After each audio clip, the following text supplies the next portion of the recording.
We go to North Central footy. What an exciting season we are seeing right now. And he's back with us after a week off on the tractor. We had Trevor Ryan, the coach, fill in for the great Dale Hinkley. But the man who knows his North Central footy is with us. And how are you there, Dale? Yeah, good play, man. Good to be back on the show on a Friday night. We're into May now, and it's round 5. So, for some clubs, it's a quarter of the way through the season. So, looking forward to having a look at last week's matches and tomorrow's as well. Oh, it's a fantastic round now. I just did some look at your start to the season. You lost the first 2. You did play the very highly rated Sea Lake in the second game. Kicked 5 goals in the first, and then you kicked 10 in the second. Nullawil and Sea Lake, your first 2 opposition. 2 credible oppositions. They beat you. The last 2 weeks have been right back to the Birchip Watch and Best, and you beat Witcherproof 19-12, 126 to 2 goals, 4-16. You've threw the Witcherproof boys in the Chum Lake.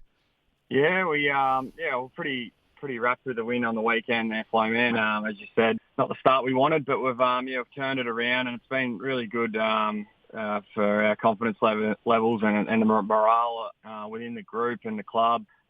Collectively. So, we're happy with those, the past couple of weeks, and, really looking forward to, obviously, tomorrow's clash. And, we're obviously wrapped with a couple of, the younger boys in the list, in Paddy Sheehan and Darcy Reid and Bodie Colbert. These local products are starting to show their true colours, and it's really good for the club to see these boys stand up. Yeah, great local boys. Castellano comes in, kicks 5. Ben Edwards picks 3 after the week before, having a big bag. And Lockie Foote gets 3. And Nicholas Rippon. You've got Marshall and Nicholas. If Nicholas doesn't rip you, Marshall does. Yeah, they're quite a funny pair of brothers, Flo, man. They're very energetic, and they're very good to have up at the club. And each week they just bring a lot of energy, and they're bouncing off one another at the moment, and rightfully so. They're playing good footy, so we're wrapped. I'll tell you what, when I saw the Witcherproof side, Kobe Hummelhoff is a very good player. We know that brother Jed was one of the best players in the league last year, but they just didn't seem to be able to go with you at any point in the game.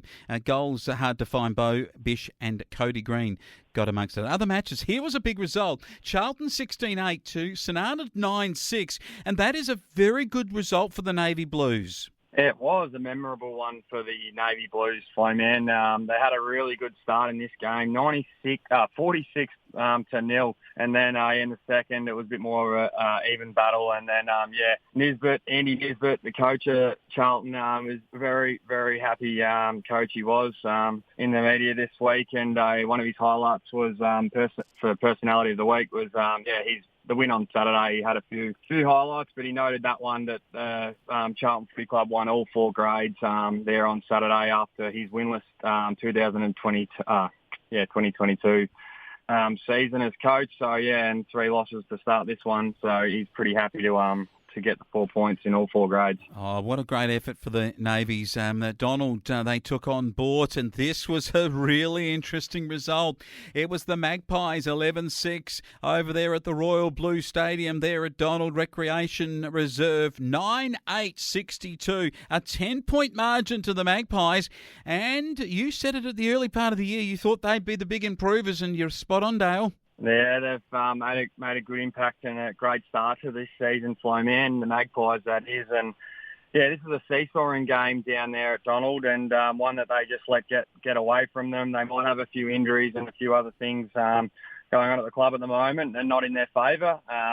The 10-point loss, one that we obviously not too pleased to be involved in. But anyway, they'll obviously bounce back. They're a really strong club, and for Bort, plenty of positive signs for them. They had multiple goal kickers last week. They got Twiggs, they've got Lanyon, Cesari, Muscatello, Moss, and obviously some of the youth coming through in Tom Potter is obviously really good for them in their position to have some really good midfielders and getting on the scoreboard. Yeah, they did. Alex Davis with 3, and Sam Dunstan, the star down in the forward line for Donald. Riley Barrick was best on the ground for Donald, and Jonathan Lanyon doing it, as you said. said very well. Sea Lake and Daly 13-13, 91 beat Nullawil in the clash here of these two Calder Highway Titans, and it was the boys from Berry Willock and Kalgoa got over Nullawil. It was a terrific game of footy in the end and won well by the Tigers.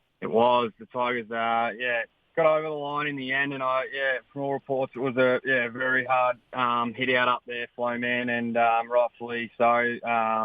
It was the Tigers that came over and had a really strong first half, which probably set them up, and then obviously ended up pegging them back a little bit. The Maroons did in that third quarter, and then the Billy McGuinness and Bryce Delmenico's Tigers, man, they finished off the work in the end, 91-47, as you said. So McGuinness kicked 6.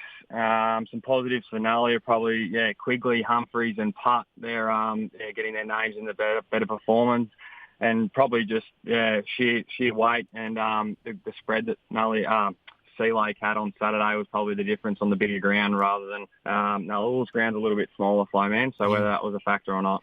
Let's go down to the 17s in that particular game at Sea Lake, and it was a draw. The Tigers 10-1-61, Nullawil 9-7-61. When the other side kicks 10 goals with a point or something and you lose it, you're up 7-6 to 7-1, and they nail it to a draw in this case. You feel a little bit like, gee, if we only kicked one of those points through the goals, we would have won this game. But what a great game of junior footy from these two rival clubs. Yeah, that's what you want. Probably most of them, or half the side at Nullawil might venture up to Sea Lake for school. So, there'd be a bit of schoolyard talk and banter amongst those boys. But, obviously good for junior footy to experience a draw, and close games are always good to watch.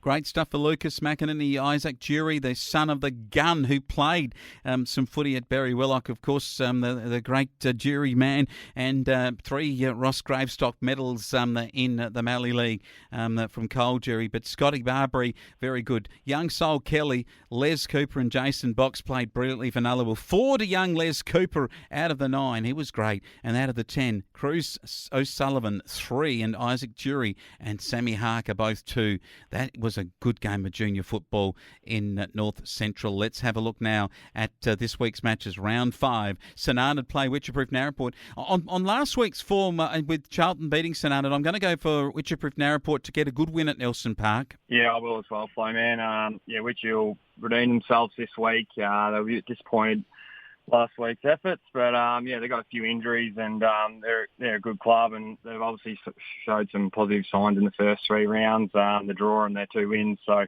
expect them to get over the line here. It's just probably for the Saints that they're a little bit lacking in some key position and some pressure around the ground in structure, so I expect that the Demons will win this one.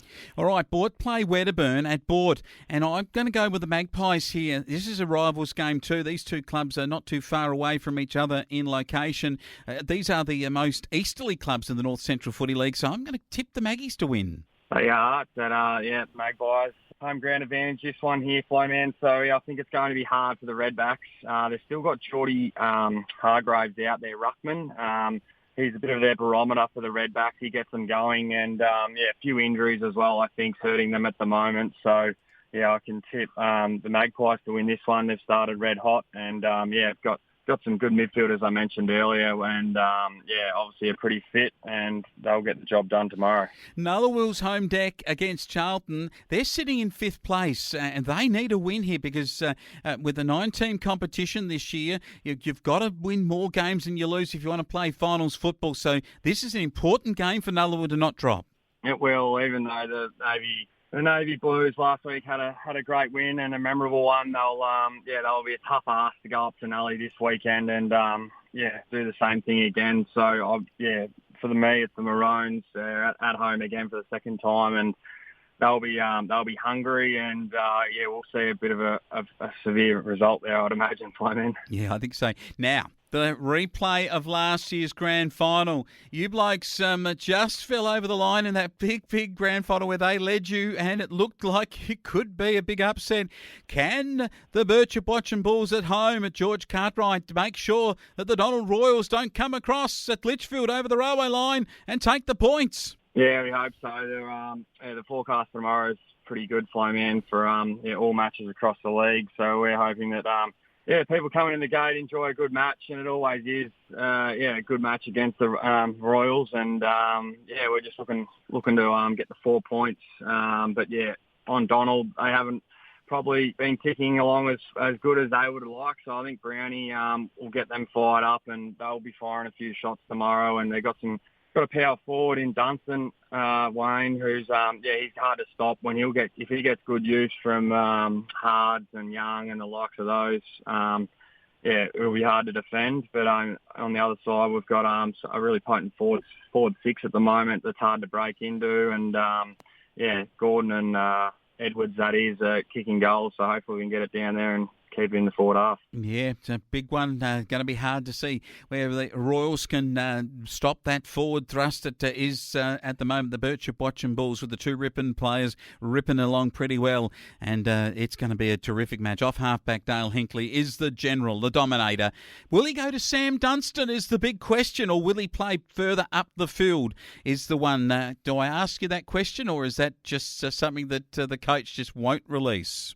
No, he's pretty tight-lipped, Flo, man. As you had him on board last week. He's a bit of a footy head, but no, we'll obviously back six, team collective will hopefully get the job done. And, obviously still missing Lockie Surrett. He's got a bit of a hip injury at the moment. So Josh Builder, one of our new recruits, has filled the void from full-back, and he's doing it quite nicely as a bit of a mobile sort of Brodie Grundy type ruckman. So hopefully he can compete against their power ruckman in Donald's. Yeah, all right. Here's something for you, though. The Lockie Surrett and his partner, they had a baby. And so Mother's Day coming up this weekend. And I know that you've got a little one running around too. So it's going to be wonderful for Mother's Day for your partners. It is. Man, actually, the hockey club have got a Mother's Day luncheon. They do that every year on Sunday, man, at the Leisure Centre, Birchip Leisure Centre. And also we're hosting the girls football on Sunday mid-morning, man, which under 15 girls will be playing against Wooreen and Tintinda and Kerrang are all coming across. So we wanted to get down to, and it'll be well supported. The ground's in good condition, and good facilities as well. So hopefully it's a really good day on Mother's Day. Yeah, lovely to hear. Happy Mother's Day to everyone. And Dale, great to have you on board. You get back to the cropping, and look forward to talking to you next week. Yeah, on your fly, man.